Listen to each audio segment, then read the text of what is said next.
जय शनिदेव, जय श्री राम भाइयों। आज का जो हमारा विषय है गुप्तधन टोटका, बंजारन की आत्मा मांगती थी दूध। इसके बारे में आज हम चर्चा करने वाले, विश्लेषण करने वाले हैं।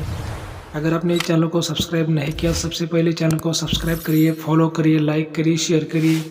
जो भी मैं आपको जानकारी देता हूँ भाइयों, बिल्कुल सही जानकारी देने की कोशिश करता हूँ। ऐसी जानकारी आपको कहीं भी सुनने को नहीं मिलेगी।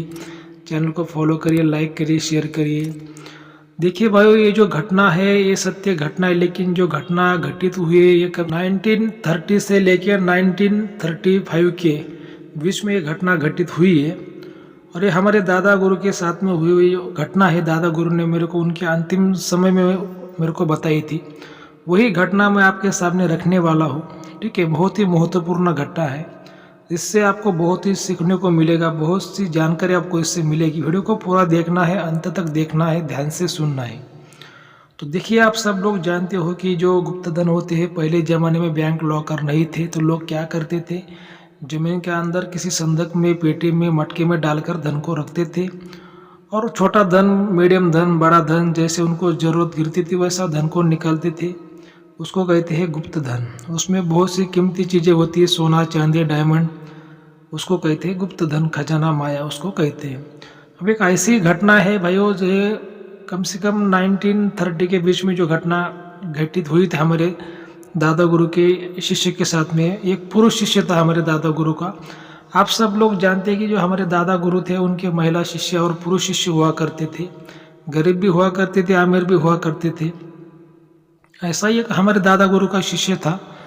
तो उसने क्या है कि उसका एक दादा परदादा का उसका एक ज़मीन था। कम से कम वो 30-40 एकड़ ज़मीन था, और 30-40 एकड़ में से उसको 10 एकड़ ज़मीन वो मिला था और बाकी उसके भाइयों को मिला था।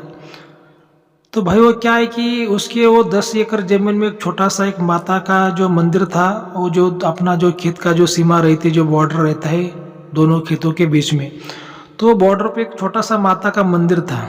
ज़्यादा बड़ा नहीं था, जैसे 5x5 का हो, 10x10 का, एक छोटा सा मंदिर था। और जो उसका जो 10 एकड़ खेत था और उसके बगल में एक दूसरा जो खेत था, तो दोनों की जो बॉर्डर थी वो बहुत बड़ी थी। जो बॉडी थी मतलब कम से कम 30-40 फुट की बॉर्डर थी, दोनों खेत की सीमाएं थी। और उसके ऊपर वो मंदिर था। तो ये जो हमारे दादा गुरु का जो शिष्य था, उसको लगा कि इतनी बड़ी बॉर्डर सीमा रखने की क्या ज़रूरत है दोनों खेतों के बीच में। तो थोड़ा इसको कम किया जाए और वो जो ज़मीन को अच्छा निकाला जाए, उसमें कोई फसल भी हम बुआई कर सकते हैं। तो उन्होंने क्या कर दिया, वो दादा गुरु के शिष्य ने जो 50 फुट की जो दोनों खेतों की जो बॉर्डर थी, सीमा थी, उसको कम करके उसको खाली 10 ही फुट उसको रहने दिया और 40 फुट उसको निकाल दिया, उसको तोड़ दिया।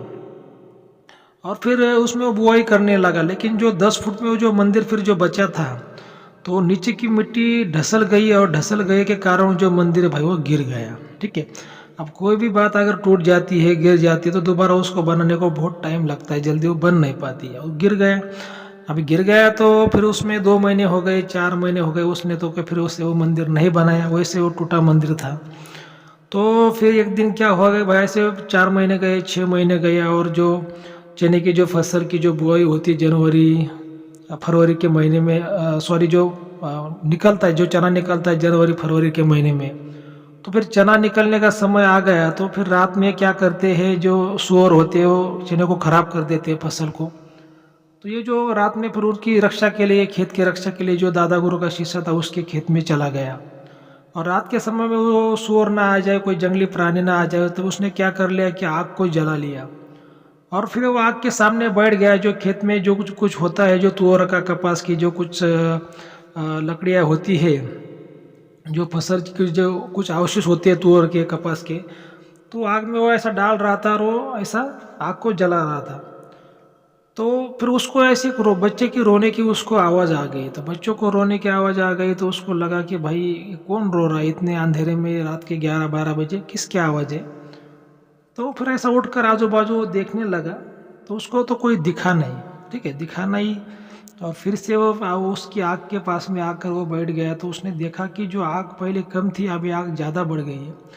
तो उसने बोला ये तो फिर इसमें लकड़ी किसने डाली होगी, ये तो आग बहुत छोटी थी, अभी कैसी बड़ी बन गई। फिर भी उसने वो सोचना छोड़ दिया और आग के सामने बैठ गया। और फिर से आग वो कम हो गई, तो उसने क्या कर दिया, फिर से वो तुअर की, कपास की जो कुछ लकड़ियाँ होती है, फसल के जो कुछ अवशेष होते हैं, उसने वो डाल दिया आग में। जैसे उसने वो आग में डाल दिया तो उसके सामने जो बंजारन की जो आत्मा थी उसने भी क्या कर दिया कि उसने भी आग में जो लकड़ियाँ डाल दी, तो आग और भी ज़्यादा भड़क गई। ज़्यादा भड़क गई तो उसकी जो रोशनी ज़्यादा बढ़ गई, तो उसने वो साफ साफ उसको सामने दिख गई जो बंजारन की आत्मा थी। और उसको देख के वो इतना ज़ोर से चिल्लाया और इतना डर गया कि वो उसके जगह पर वो मूर्छित हो गया, मतलब वो बेशुद्ध हो गया, उसको होश नहीं रहा। तो फिर सुबह जब दिन निकला तो कुछ आसपास के जो पड़ोसी खेत में आए तो उन्होंने देखा, तो फिर वो वहीं पर पड़ा हुआ उनको मिला, तो उसको फिर वो लोग घर पे लेके गए। जो पहले ज़माने में ज़्यादा डॉक्टर नहीं थे, जड़ी बूटी का ज़माना था, तो कुछ आयुर्वेदिक डॉक्टर के पास में उसको लेकर गए और उसको ठीक किया। और उसको होश आने के बाद में फिर उसने अपने माँ बाप को, पत्नी को बता दिया कि उसके साथ में ऐसी ऐसी घटना हुई। उसके बाद में फिर उसके पत्नी ने हमारे दादा गुरु को संदेशा भेजा, लेकिन उस समय में हमारे दादा गुरु कई दूसरे तीर्थ यात्रा को गए हुए थे, उनके आश्रम में, उनके घर पे वो नहीं थे। और उसके बाद में और भी भाई वो 4-5 दिन चले गए। तो जो पति था वो बीमार था, तो उसको, उसकी जो पत्नी थी उसको लगा कि फिर वो खेत में जाकर कुछ काम करे। अगर पति बीमार है तो पत्नियां काम करती है, हमारे सनातन धर्म में ऐसी पतिव्रता स्त्रियां होती कि पति की वो मदद करती है।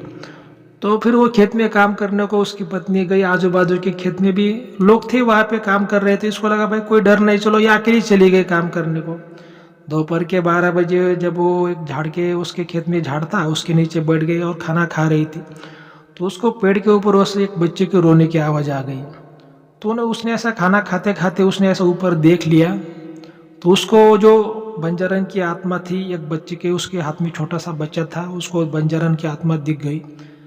और वो पेड़ पे ऐसी बैठी थी, उल्टी लटकती हुई ऐसी, तो बहुत से ज़ोर से चिल्लाई, इतनी ज़ोर से चिल्लाई कि आसपास के जो खेत में लोग काम कर रहे थे दौड़ के चले आए और फिर उसको फिर घर पे लेके आए। लेकिन उस पेड़ पर तो कोई नहीं था, उसका पूरा वो आवाज़ बंद हो गया वो महिला का, इतनी वो डर गई थी, कुछ बता नहीं पा रही थी। और उसके बाद में फिर 4-5 दिन के बाद में फिर जब हमारे जो दादा गुरु जब वो तीर्थ यात्रा से वापस आ गए, तो उनको संदेशा उनका मिल गया, उनके शिष्य ने उनको बता दिया था कि ऐसा ऐसा आपके शिष्य के साथ में घटना हुई है। तो तुरंत जो हमारे दादा गुरु थे वो तुरंत वो शिष्य के घर के चले गए, उसके गांव में चले गए, उसके घर पे चले गए। तो उन्होंने घर पे जाकर उन्होंने देखा कि वो दोनों भी पति पत्नी, वो जो बंजारन की जो आत्मा थी उसके वो शिकार हुए थे। देखिए भाइयों, अगर कोई भी शिष्य गुरु के तन मन धन से सेवा करता है, ईमानदारी से गुरु के साथ में रहता है, तो गुरु भी उसकी हमेशा मदद करता है, हमेशा मदद करने की कोशिश करता है। ऐसी किसी की भी गुरु मदद नहीं करता, उसके लिए शिष्य भी वैसा होना चाहिए। तो गुरु, हमारे दादा गुरु का एक ईमानदार शिष्य था, हमेशा तन मन धन से सेवा करता था हमारे दादा गुरु की। तो दादा गुरु तुरंत उसके घर पर चले गए। उन्होंने देखा कि पति पत्नी दोनों भी वो आत्मा के शिकार हो गए हैं। तो वहाँ पे वो पति पत्नी के दोनों के भी माता पिता उनके घर में आए हुए थे। उनसे भी दादा गुरु ने पूछताछ की कैसे हुआ, क्या हुआ। तो उन्होंने बता दिया कि एक मंदिर गिर गया है, तब से ऐसी घटनाएं घटित हो रही है। तो दादा गुरु हमारे वो खेत में चले गए। दादा गुरु ने देखा कि वहाँ पे मंदिर गिरा हुआ था, एक माता का मंदिर था। वहाँ पे बहुत बड़ा एक खजाना था, साइड में बहुत बड़ी माया थी, उस पर जो बंजारन की आत्मा थी एक छोटे बच्चे के साथ में घूमती थी। और मंदिर टूटने के कारण जो देवी की शक्ति का कोप हो गया और जो आत्मा थी वो आत्मा का जो पावर ज़्यादा बढ़ गया, जो मतलब बंधन था, जो मंदिर का जो बंधन था वो आत्मा के ऊपर वो टूट गया। मंदिर टूटने से तो आत्मा जो आज़ाद हो गई। इसी वजह से इनको तकलीफ दे रही थी और वो मंदिर का भी उसके ऊपर कोप गिर गया। जो खेत वाला था, जो दादा गुरु का शिष्य था, उसने वो दोबारा नया वो स्थापना नहीं की, नया मंदिर नहीं बनाया। फिर दादा गुरु ने वो जो बंजारन की जो आत्मा थी उससे दादा गुरु ने बातचीत करने की कोशिश की, लेकिन वो मानने को तैयारी नहीं थी। बोल रही थी मैं इसको शिक्षा दूंगी, इसको दंड दूंगी, ऐसा इसने मंदिर को गिराया है और मैं आज़ाद हुआ, ऐसा वैसा। वो मतलब बिल्कुल भी किसी भी बात को मानने को तैयार नहीं थी। बोल रही थी कि इसको बोलो कि यहाँ पे पूरा खेत छोड़ के चला जाए, ऐसा वैसा, इसके खानदान को मार दूंगी, ऐसा पूरा मतलब पूरा वो आत्मा क्रोध में थी, वो किसी भी बात को मानने को तैयार नहीं थी। दादा गुरु ने देखा कि भाई आपने भी शिष्य से गलती हुई है, ये भी बात बिल्कुल सही कि इसने मंदिर गिराया, जो बॉर्डर था बहुत बड़ा था पहला खेत का, इसने छोटा कर दिया लालच में, ऐसा नहीं करना चाहिए था। लेकिन अब हो गया, क्या करे। शिष्य से, अपना शिष्य, उससे भी गलती हो गई है, अभी आत्मा भी मानने को तैयार नहीं है। अगर हम इससे ज़बरदस्ती करेंगे तो पाप हो जाएगा, करे तो क्या करें। जो हमारे जो दादा गुरु थे उनके पास में इंद्रजाल विद्या, नारायणी विद्या, बंगाली विद्या, बहुत होशियार थे, बहुत ही बड़े तांत्रिक पंडित थे। बहुत ही बड़े महाराज थे। वो साम दंड भेद सब कुछ वो जानते थे कि भाई कैसा क्या करना है क्या नहीं। वो कोई छोटे महाराज नहीं थे, बहुत बड़े तांत्रिक थे, पंडित थे, महाराज थे। तो उन्होंने पहचान लिया कि ये जो बंजारन है इसके साथ में बच्चा भी है, बच्चा रोता भी है, और ये बच्चों को जो है दूध नहीं मिल रहा है, इस वजह से बच्चा बार बार इसका रोता है। और जो बच्चा ज़्यादा जितना रोता है उतना जो बंजारन की आत्मा है ज़्यादा तकलीफ में आती है, ज़्यादा क्रोध में आती है। तो फिर दादा गुरु ने क्या किया कि दादा गुरु फिर शाम के समय में जो रात का समय था तो उस खेत में चले गए। और दादा गुरु ने क्या कि साथ में जो गाय का जो दूध था, गाय का दूध वो वहाँ पे लेके चले गए। और वहाँ पे खेत में जाके जो उन्होंने एक ऐसा बहुत बड़ा उन्होंने हवन चालू कर दिया। और हवन चालू कर दिया, जो बंजारन की जो आत्मा थी उसको खींच लिया।